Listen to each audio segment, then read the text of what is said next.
It was a marionette, I think. It had a big head and the face was made of wrinkly, flesh-colored rubber.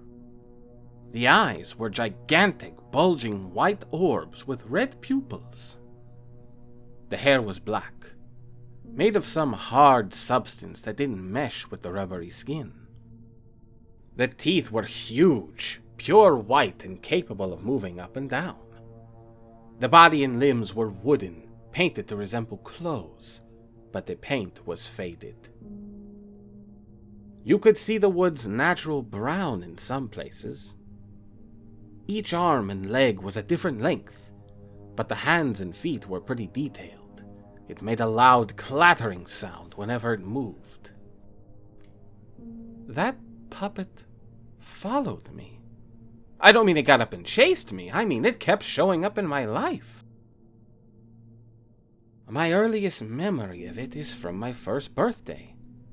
I obviously don't remember the full details of that day, but I recall my parents singing happy birthday, and that puppet.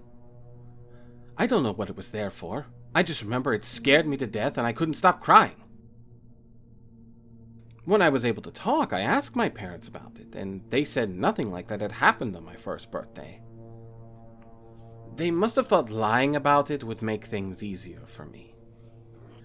The next time I saw it, I was around 3.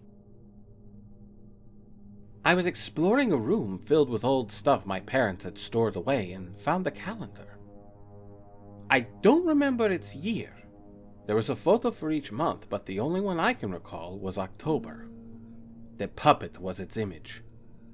I got scared and ran out of the room. I told my mom and tried to show her the calendar so that she'd know the puppet was real, but I couldn't find it. The room had been very messy, and I'd ran out of it so quickly I'd knocked over piles of stuff. I guess the calendar got buried. When I was 6, it happened again. It was the middle of the night. I woke up from a nightmare I can't remember the details of. I was too scared to go back to sleep, so I went into the living room and turned on the TV. An old black and white show on Nick at Night was ending, and when the commercial started, that puppet came on. It was dancing while loud music played. I screamed and started crying uncontrollably. But by the time my parents got downstairs, it was gone. I didn't see the puppet again for a while after that, but I kept having nightmares about it. When I was 15, I decided to track it down.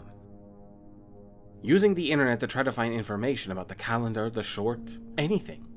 For a while, no one had ever heard of it. But one day, I got an instant message from someone I had never talked to before. Their screen name was a random mashup of numbers and letters, and their avatar was a picture of the puppet. They IM'd me. Glad you still remember me. Then immediately signed off. They never contacted me or came online again. When I was 20, I was walking by a store that sold old toys and dolls. And in the front window, I saw the puppet. I went inside and asked the clerk if he knew anything about the thing's history. When it was made, where it was from, anything.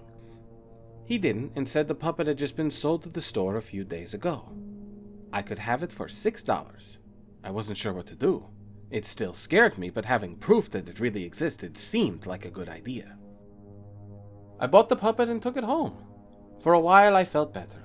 I viewed it as a childhood fear I had overcome as an adult, and even started to believe the explanations my parents had given me for the past appearances of it. I apparently saw it somewhere else as a baby, imagined the calendar, dreamed a TV short, and someone online had played a trick on me. I kept the puppet, but as I moved on in my life, I pretty much forgot about it. I finished college, got married, and my wife should be giving birth in a few weeks. I was cleaning up a room for when the baby comes, and I found the puppet, dusty and abandoned. I didn't want my kid seeing it when he was little, so I picked it up and decided I might as well wipe the dust off before moving it to another place. When I dusted it, I noticed a faded inscription on the back. This is what he'll look like. Before I could figure out what that meant, I heard my wife starting to cry. I rushed to her. She looked more upset than I had ever seen her. Sobbing. She told me that the doctor had just called. There was a problem with the baby. A great meal with perfect build-up all the way through. It reminds me of how it always seems like something that's meant to be a part of your life, or something you're meant to be interested in, will seem to stalk you for your life. Until you're ready for it.